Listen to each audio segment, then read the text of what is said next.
Meus irmãos, vamos comentar o nosso primeiro texto bíblico de hoje, que nós encontramos no livro de Números, capítulo 21 e capítulo 22.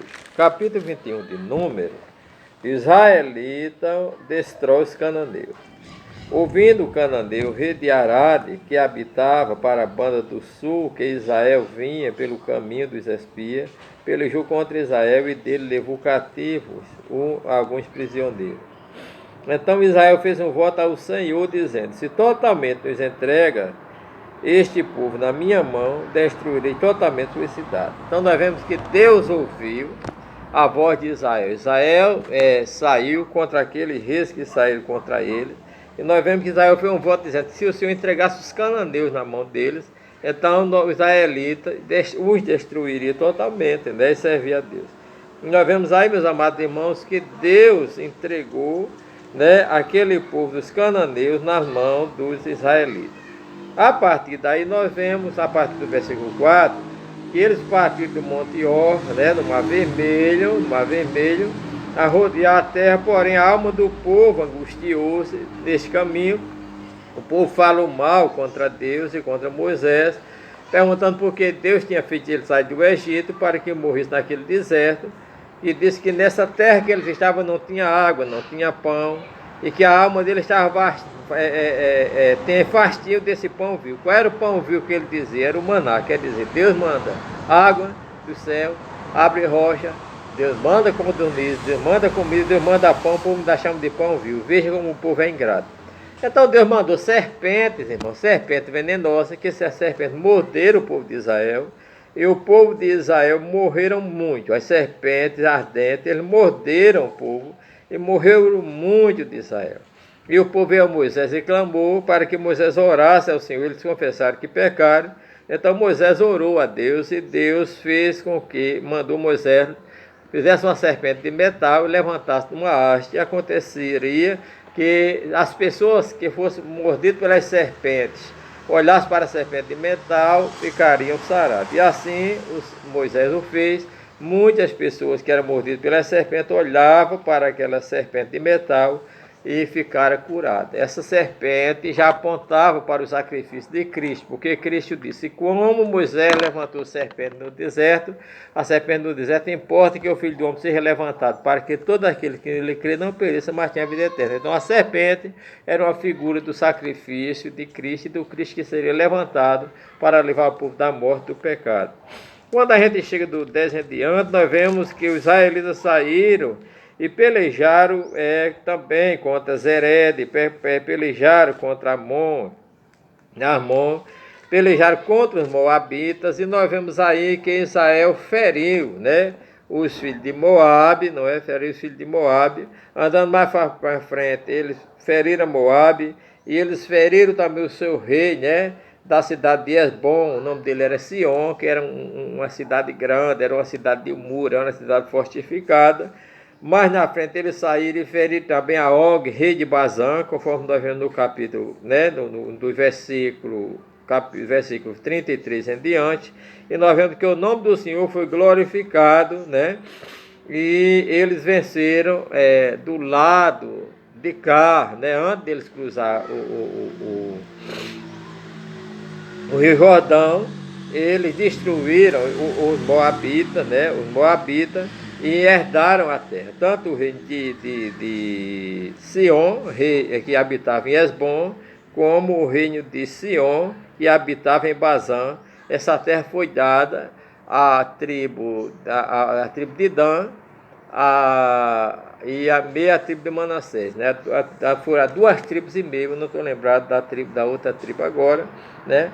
E aqui nós vemos no capítulo 22, que um daquele rei daquela região, não é? O rei daquela região, ele se viu apertado, não é? O rei de Moabe se viu apertado, e ele andava angustiado por causa dos filhos de Israel. E a Bíblia diz que Moabe mandou chamar a Balaão, filho de Zipó, né, dizendo a ele que um grande povo tinha vindo para destruir, já tinha destruído outras nações, e que esse povo ia lamber o seu povo como um boi lambe o pasto. E a partir daí, ele mandou chamar Balaão, dizendo que grandemente abençoar Balaão, se Balaão viesse amaldiçoasse o povo. Então nós vemos que ele mandou seus capitães, Balaão os recebeu, e Balaão mandou que eles passassem uma noite que ele ia ter com Deus, e o que Deus dissesse,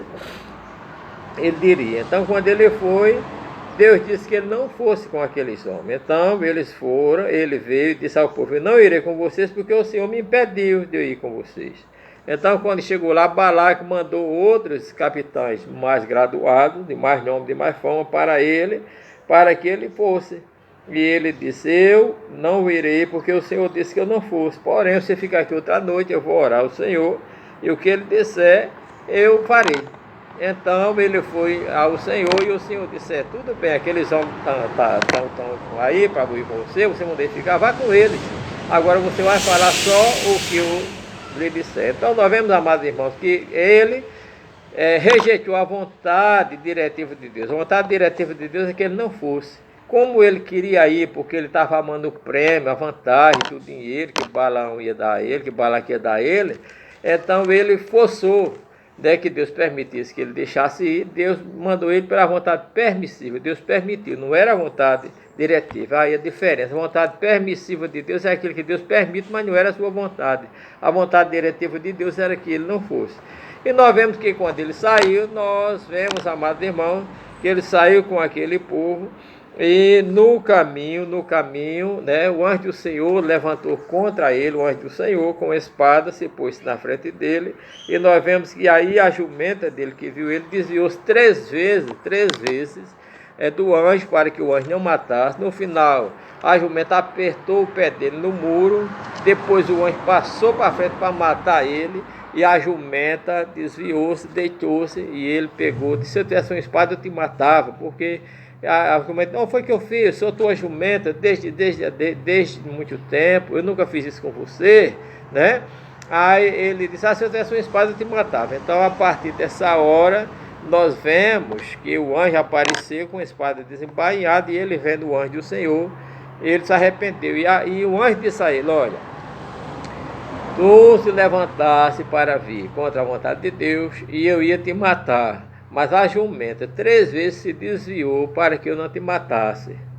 Agora eu vou te dizer uma coisa: se ela não tivesse desviado, eu matava tu e a jumenta ficava viva. Olha, irmão, um profeta, um crente que pela visão de Deus, na visão de Deus, a jumenta tinha mais valor do que ele, porque a jumenta, que não era pessoas, estava vendo mais do que Balaão, porque ele estava com os olhos carnais cegos, os olhos espirituais cegos, e seus olhos só estavam abertos para o prêmio que Balaque ia dar a ele. Nós devemos ter cuidado, irmão, para não amar o prêmio como da injustiça, como Balaão, e não perder a visão de Deus. Então nós vemos outra coisa: um animal falar em língua humana e a pessoa bater papo com ela e não achar, que estava conversando com a jumenta, só uma cegueira espiritual muito grande, né? E a partir daí nós vemos que ele vai ter com Balaque, e nós vemos que Balaque, edifica altar a Balaque. Até perguntou a ele: por que você demorou em vir, né? Não sabe que eu tenho poder para te dar muitos prêmios, não é? Não sabe que eu tenho poder para te dar muitos prêmios, não é? Então nós vemos, meus amados irmãos, que Balaque, nós vamos ver o 38. Então Balaão disse a Balaque: eis que eu tenho vindo a ti, porventura poderei eu agora de alguma forma falar alguma coisa? A palavra que Deus puser na minha boca, isto falarei. Balaão foi com Balaque e vieram ao monte, e nós vemos que ali ofereceram sacrifício a Deus, mas nós vemos que ele não cumpriu o que ele disse. Na verdade, ele foi obrigado a dizer o que Deus queria dizer, mas ele não disse por vontade própria, porque a vontade dele, a visão dele estava em ganhar o prêmio da injustiça que Balaque ia dar a ele. E aí nos capítulos seguintes nós vamos ver o resultado do que a gente está dizendo. Amém? Que Deus abençoe os irmãos, que nós possamos ficar na direção de Deus. Antes de fazer alguma coisa, de tomar alguma decisão, vamos perguntar: se Deus disser não faça, é melhor não fazer. Porque se a gente disser Senhor, mas eu vou fazer, a gente sai da direção de Deus e podemos entrar em profunda destruição e despesa de Deus. Que Deus abençoe os irmãos.